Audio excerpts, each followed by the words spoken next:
Hello दोस्तों, नमस्कार। मैं नवनीत सिंह सोलंकी आप लोगों का स्वागत करता हूं हमारे इस यूट्यूब चैनल जिसका नाम है जीके जीएस मास्टर। दोस्तों, अगर आप इस चैनल पर नए हैं तो चैनल को सब्सक्राइब करें और बेल आइकन को दबा दें ताकि आने वाले नए वीडियो का नोटिफिकेशन आप तक पहुंच सके।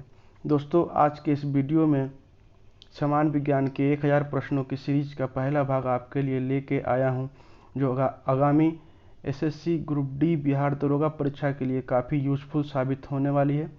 तो चलिए शुरू करते हैं, बढ़ते हैं पहले प्रश्न की ओर। पहला प्रश्न है, सबसे बड़ी आंखें किस स्तनधारी प्राणी की होती है? तो इसका सही उत्तर है हिरण। दूसरा क्वेश्चन है, आज कार्बन डाइऑक्साइड के उत्सर्जन में सर्वाधिक योगदान करने वाला देश है? तो इसका सही उत्तर हो जाएगा चीन। अगला प्रश्न है, किस उद्योग में अभ्रक कच्चे माल के रूप में प्रयुक्त होता है? तो इसका सही उत्तर हो जाएगा विद्युत उद्योग। अगला प्रश्न है, विद्युत प्रेस का आविष्कार किसने किया था? तो इसका सही उत्तर हो जाएगा हेनरी शीले ने। अगला प्रश्न है, प्रेशर कुकर में खाना जल्दी पक जाता है क्योंकि? प्रेशर कुकर के अंदर दाब अधिक होता है इसीलिए। अगला प्रश्न है, क्वेश्चन नंबर 6, दाब बढ़ाने पर जल का क्वथनांक बढ़ता है। अगला प्रश्न है, प्रत्येक क्रिया के बराबर विपरीत दिशा में एक प्रतिक्रिया होती है। यह न्यूटन का तीसरा नियम है। अगला प्रश्न है, तांबा कॉपर का शत्रु तत्व है, कौन सा? तो गंधक। गंधक जो है तांबा का शत्रु है। अगला प्रश्न है, उगते एवं डूबते समय सूरज लाल प्रतीत होता है क्योंकि? लाल का प्रकीर्णन सबसे कम होता है इसलिए। अगला प्रश्न है, रेडियो एक्टिविटी की खोज किसने की? तो इसका सही उत्तर हो जाएगा हेनरी बेकरल ने। अगला प्रश्न है, दो समतल दर्पण एक दूसरे के 60 डिग्री के कोण पर झुके हैं तो इनके बीच रखी एक गेंद के बने प्रतिबिंबों की संख्या कितनी होगी? तो इसका सही उत्तर हो जाएगा 5। अगला प्रश्न है, पानी के अंदर हवा का बुलबुला किस तरह बर्ताव करता है? तो इसका सही उत्तर हो जाएगा अवतल लेंस। अवतल लेंस। अवतल लेंस को अपसारी लेंस भी कहते हैं, अपसारी लेंस, और उत्तल लेंस को अभिसारी लेंस। अगला प्रश्न है, प्लांक नियतांक का एसआई मात्रक होता है। इसका सही उत्तर हो जाएगा जूल सेकेंड। अगला प्रश्न, यदि कोई मनुष्य समतल दर्पण की ओर 4 मीटर प्रति सेकंड की चाल से आ रहा है तो दर्पण में मनुष्य का प्रतिबिंब किस चाल से आता हुआ प्रतीत होगा? तो इसका सही उत्तर हो जाएगा 8 मीटर दुगुना। अगला प्रश्न है, कार, ट्रकों और बसों में ड्राइवर की सीट के बगल में कौन सा दर्पण लगा होता है? इसका सही उत्तर हो जाएगा उत्तल दर्पण। अगला प्रश्न है, ऐसे तत्व जिनमें धातु और अधातु दोनों के गुण पाए जाते हैं वे कहलाते हैं उपधातु। अगला प्रश्न है, वनस्पति विज्ञान के जनक कौन है? इसका सही उत्तर हो जाएगा थियोफ्रेटस। अगला प्रश्न है, किसमें ध्वनि की चाल सबसे अधिक होगी? इसका सही उत्तर हो जाएगा इस्पात। अगला प्रश्न है, एक व्यक्ति घूमते हुए स्टूल पर बाहें फैलाए खड़ा है, एकाएक वह बाहें सिकोड़ लेता है तो स्टूल का कोणीय वेग? इसका सही उत्तर हो जाएगा बढ़ जाएगा। अगला प्रश्न है, चंद्रमा पर एक विस्फोट होता है, इसकी आवाज़ पृथ्वी पर नहीं सुनाई देगी क्योंकि चंद्रमा पर वायुमंडल नहीं होता है। चाहिए, चंद्रमा पर वायुमंडल न होने का कारण क्या है? पलायन वेग। अगला प्रश्न है, यदि किसी सरल लोलक की लंबाई 4% बढ़ा दी जाए तो उसका आवर्तकाल 2% बढ़ जाएगा। अगला प्रश्न है, एक लड़की झूला झूल रही है, उसके पास एक अन्य लड़की आकर बैठ जाती है तो झूले का आवर्तकाल अपरिवर्तित होगा। अगला प्रश्न है, हम रेडियो की घुंडी घुमाकर विभिन्न स्टेशनों के प्रोग्राम सुनते हैं, यह संभव होता है? इसका सही उत्तर हो जाएगा अनुनाद। अनुनाद के कारण। अनुनाद का मतलब होता है रेजोनेंस। रेजोनेंस। अगला क्वेश्चन है, वेंचुरीमीटर से क्या ज्ञात करते हैं? इसका सही उत्तर हो जाएगा जल के प्रवाह की दर। अगला प्रश्न है, चौराहों पर पानी के फुहारे में गेंद नाचती रहती है क्योंकि पानी का वेग अधिक होने से दाब घट जाता है। अगला प्रश्न है, आइंस्टीन ने किसके आधार पर प्रकाश विद्युत प्रभाव की व्याख्या की थी? इसका सही उत्तर हो जाएगा प्लांक के क्वांटम सिद्धांत। अगला प्रश्न है, यदि किसी पिंड को पृथ्वी से 11.2 किलोमीटर प्रति सेकंड के वेग से फेंका जाए तो पिंड पृथ्वी पर कभी लौट के नहीं आएगा। अगला प्रश्न है, उपग्रह में समय ज्ञात करने के लिए अंतरिक्ष यात्री को क्या प्रयोग करना चाहिए? स्प्रिंग घड़ी। अगला प्रश्न है, यदि पृथ्वी की त्रिज्या 1% कम हो तो द्रव्यमान वही रहे तो पृथ्वी तल में गुरुत्वीय त्वरण 2% घट जाएगा। अगला प्रश्न है, दाब का मात्रक है? दाब का मात्रक पास्कल। अगला प्रश्न है, खाना बनाने का बर्तन होना चाहिए? इसका सही उत्तर होगा उच्च विशिष्ट ऊष्मा और निम्न चालकता। अगला प्रश्न है, झरने में जब जल ऊंचाई से गिरता है तो उसका ताप बढ़ जाता है। अगला प्रश्न है, केल्विन तापमापी में बर्फ का गलनांक होता है -0 डिग्री केल्विन। अगला प्रश्न है, बोटनी शब्द की उत्पत्ति किस भाषा शब्द से हुई है? इसका सही उत्तर हो जाएगा ग्रीक भाषा से। अगला प्रश्न है, क्यूरी किसकी इकाई का नाम है? इसका सही उत्तर हो जाएगा रेडियो एक्टिव धर्मिता का। अगला प्रश्न है, किस रंग की तरंगदैर्घ्य सबसे कम होती है? सबसे कम होगा बैंगनी का, सबसे ज़्यादा लाल। अगला प्रश्न है, कमरे में रखे रेफ्रिजरेटर का दरवाज़ा खोल दिया जाता है तो कमरे का ताप बढ़ जाएगा। अगला प्रश्न है, इंद्रधनुष में कितने रंग होते हैं? इसका सही उत्तर हो जाएगा 7 रंग। अगला प्रश्न है, सेकेंड पेंडुलम का आवर्तकाल क्या होता है? 2 सेकेंड। अगला प्रश्न है, भारतीय विज्ञान संस्थान कहाँ स्थित है? बेंगलोर में। अगला प्रश्न है, पराध्वनिक विमानों की चाल होती है ध्वनि की चाल से अधिक। अगला प्रश्न है, भूस्थिर उपग्रहों की पृथ्वी से ऊंचाई होती है टोटल 36,000 किलोमीटर। अगला प्रश्न है, चिकित्सा शास्त्र के विद्यार्थियों को किसकी शपथ दिलाई जाती है? इसका सही उत्तर होगा हिपोक्रेटस की। हिपोक्रेटस को चिकित्सा शास्त्र के पिता के नाम से जाना जाता है। अगला प्रश्न है, कार में रेडिएटर का कार्य होता है? इसका सही उत्तर हो जाएगा इंजन को ठंडा करना। अगला प्रश्न है, मनुष्य के शरीर का ताप होता है 37 डिग्री सेल्सियस। अगला प्रश्न है, दूर दृष्टि दोष से पीड़ित व्यक्ति को निकट की वस्तुएं दिखाई नहीं देती है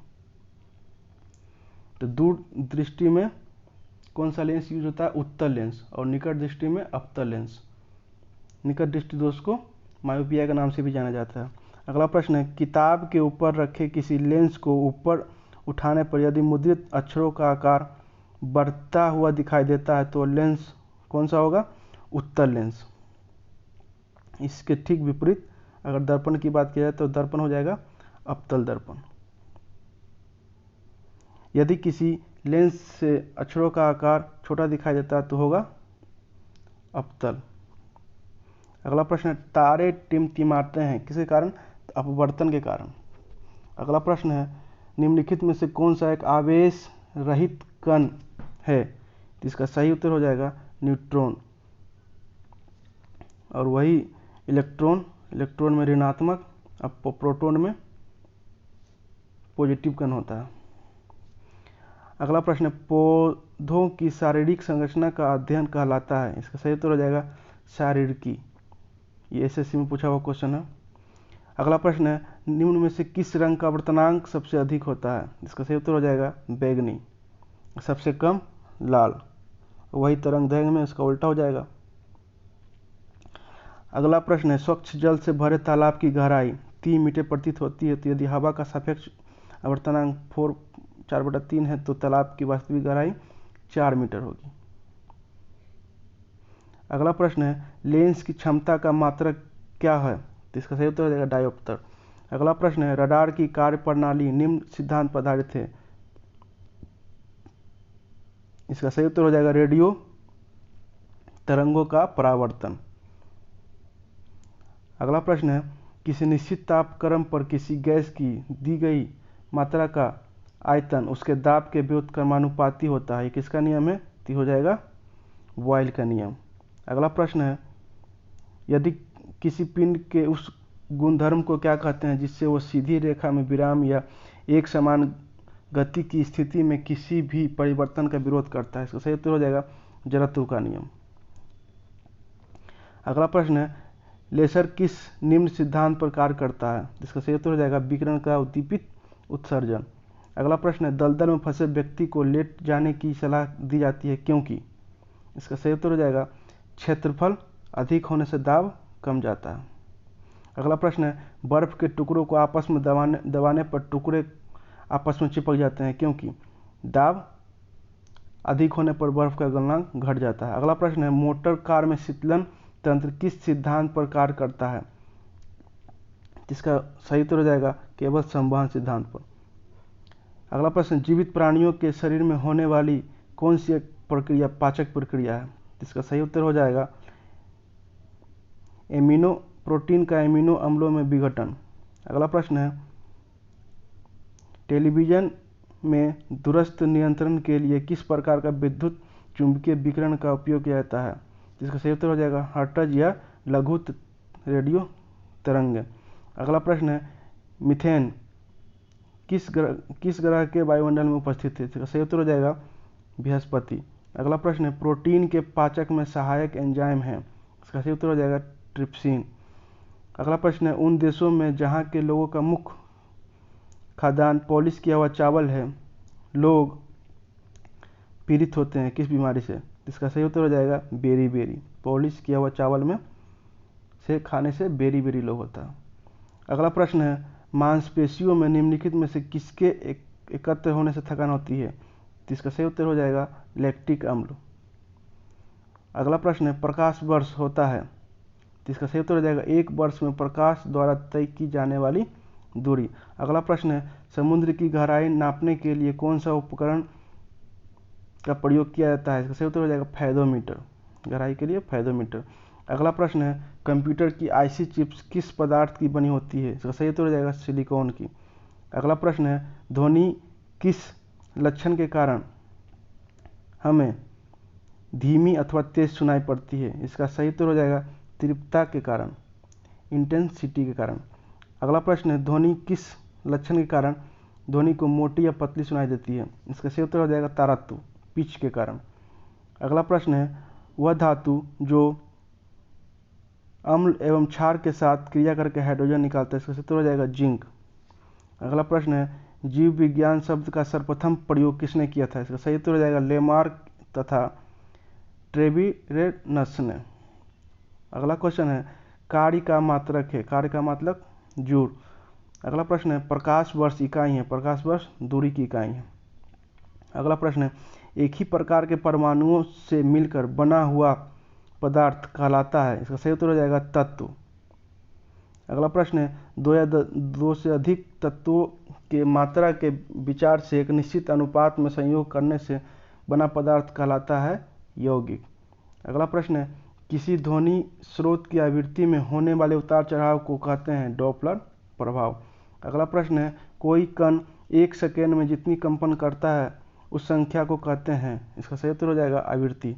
अगला प्रश्न है वायु में ध्वनि की चाल 332 मीटर प्रति सेकेंड होती है। यदि दाब बढ़ाकर दोगुना कर दिया जाए तो ध्वनि की चाल क्या होगी?